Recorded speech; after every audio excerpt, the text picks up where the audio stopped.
سجدہ سہو سلام سے پہلے کرنا چاہیے یا سلام پھیرنے کے بعد؟ جو صحیح سنت کے مطابق ہے اس کی وضاحت درکار ہے۔ محترم ناظرین کرام، سجدہ سہو ان دو سجدوں کو کہتے ہیں جو نماز میں کسی خرابی یا خلل کی تلافی کے لیے کیے جاتے ہیں۔ رسول مکرم صلی اللہ علیہ وآلہ وسلم سے 6 صورتیں صحیح بخاری، مسلم اور دوسری احادیث کے اندر ملتی ہیں جہاں سجدہ سہو آپ صلی اللہ علیہ وسلم نے کیا ہے۔ تو پہلے میں وہ 6 صورتیں بتاتا ہوں۔ امام الانبیاء محمد الرسول اللہ صلی اللہ علیہ وسلم سے بھول کی صورت میں سجدہ سہو آپ نے کیا ہے، اور پھر میں انشاءاللہ مسئلے کی جو اصل خلاصہ ہے وہ آپ کے سامنے رکھوں گا۔ صحیح بخاری شریف کے اندر ہے، یہ پہلی صورت ہے کہ رسول مکرم صلی اللہ علیہ وسلم 2 رکعتوں کے بعد تشہد بیٹھنا تھا، آپ کھڑے ہو گئے، تشہد نہیں بیٹھے تیسری رکعت کے لیے، تو یہ تشہد رہ گیا درمیان والا۔ ظہر یا عصر کی نماز تھی، تو رسول اللہ صلی اللہ علیہ وسلم نے پھر اپنی نماز کو مکمل کیا۔ سلام پھیرنے سے پہلے 2 سجدے کیے اور دوسرے سجدے سے اٹھ کر فوراً سلام پھیر دیا۔ یہ حدیث عبداللہ بن بحینہ رضی اللہ عنہ کی صحیح بخاری میں ہے، 1225 نمبر پر آپ اس حدیث کو دیکھ سکتے ہیں۔ دوسری صورت، رسول مکرم صلی اللہ علیہ وسلم نے 4 رکعت والی نماز شروع کی،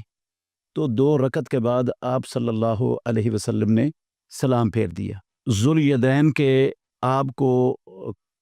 توجہ دلانے پر، سوال کرنے پر رسول اللہ صلی اللہ علیہ وسلم نے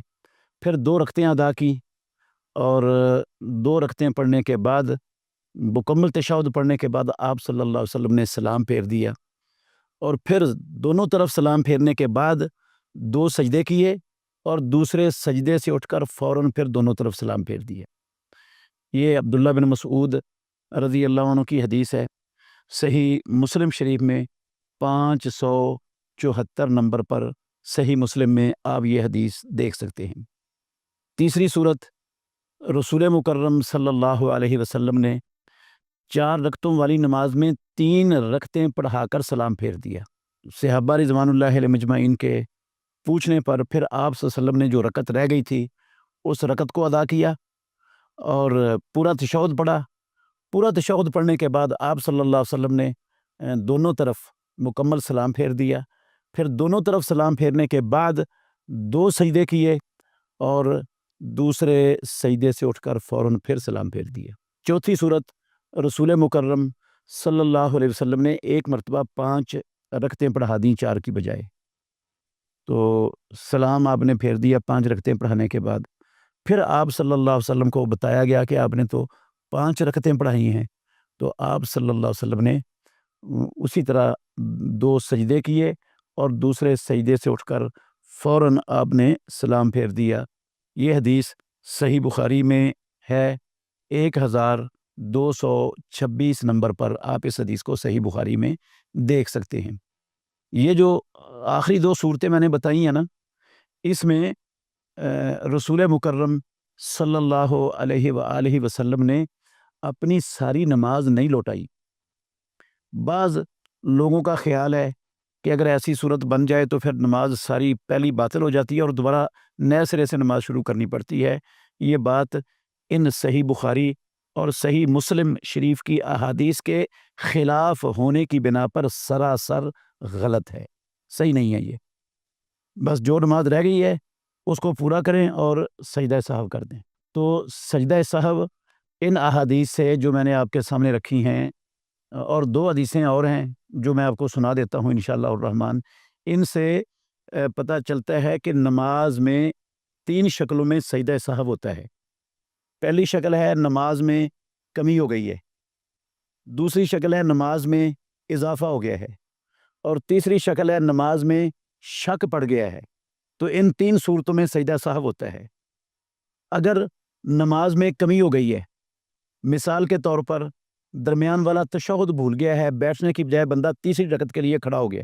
مکمل کھڑا ہو گیا ہے، اگر مکمل کھڑا ہو گیا نا تو پھر بیٹھنے کی ضرورت نہیں ہے، اور اگر کھڑا ہوتے ہی اس کو کھڑا ہو شروع کیا تھا اس نے اور یاد آ گیا پھر بیٹھ گیا، پھر سجدہ سہو نہیں ہے، اور اگر کھڑا ہو گیا مکمل پھر بیٹھنے کی ضرورت نہیں ہے، اپنی نماز کو مکمل کرے اور سلام پھیرنے سے پہلے سجدہ سہو کر دے گا وہ، اور پھر سلام پھیر دے گا دونوں طرف دوسرے سجدے سے اٹھ کر فوراً بعد۔ تو یہ ہے کمی کی شکل میں، اگر نماز میں کمی ہوئی ہے تو۔ اگر اضافہ ہوا ہے،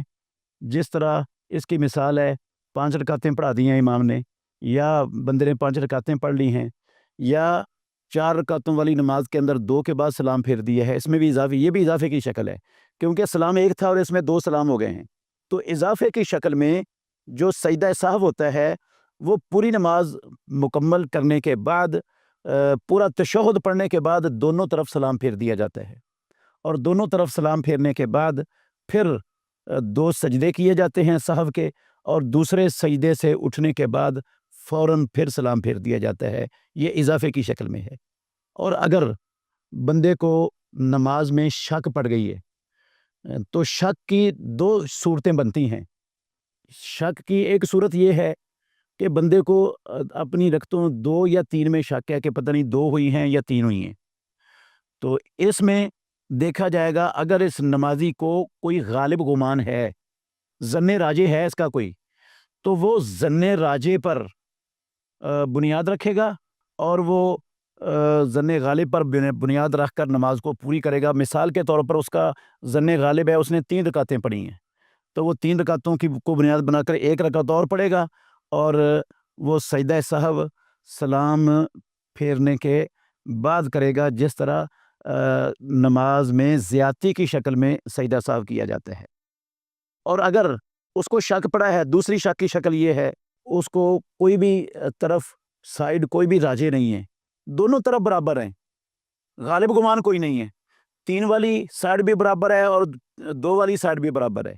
تو پھر جو یقینی ہے نا، امام الانبیاء نے فرمایا پھر بندہ یقینی چیز پر بنیاد رکھے گا، اور یقینی کیا ہوگی؟ یقینی جو کم ہے وہ یقینی ہے، 2-3 میں شک ہے تو جو 2 ہیں وہ یقینی ہے، 2 کو بنیاد بنا کر وہ اپنی نماز کو پوری کرے گا، 2 رکعتیں مزید پڑھے گا، اور سلام پھیرنے سے پہلے جس طرح کمی کی شکل میں سجدہ سہو ہوتا ہے اس میں سجدہ سہو کر دے گا۔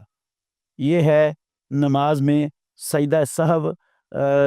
پہلے سلام سے پہلے کن شکلوں میں ہوتا ہے اور سلام کے بعد کن شکلوں میں ہوتا ہے۔ لیکن ایک بات یاد رکھنی چاہیے کہ اگر اللہ نہ کرے کسی شخص کا نماز میں رکن رہ گیا ہے، رکن، فاتحہ رہ گئی ہے،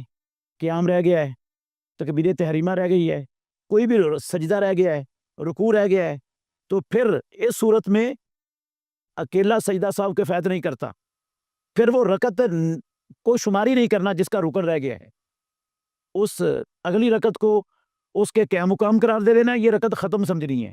اور ایک رکعت آپ نے مزید پھر پڑھنی ہے، جس رکعت کا رکن رہ گیا ہے وہ رکعت آپ دوبارہ پڑھیں گے، اور اس صورت میں نماز مکمل کرنے کے بعد دونوں طرف سلام پھیر دیں گے، اور دونوں طرف سلام پھیرنے کے بعد پھر 2 سجدے کریں گے، اور دوسرے سجدے سے اٹھ کر پھر دونوں طرف سلام پھیر دیا جائے گا۔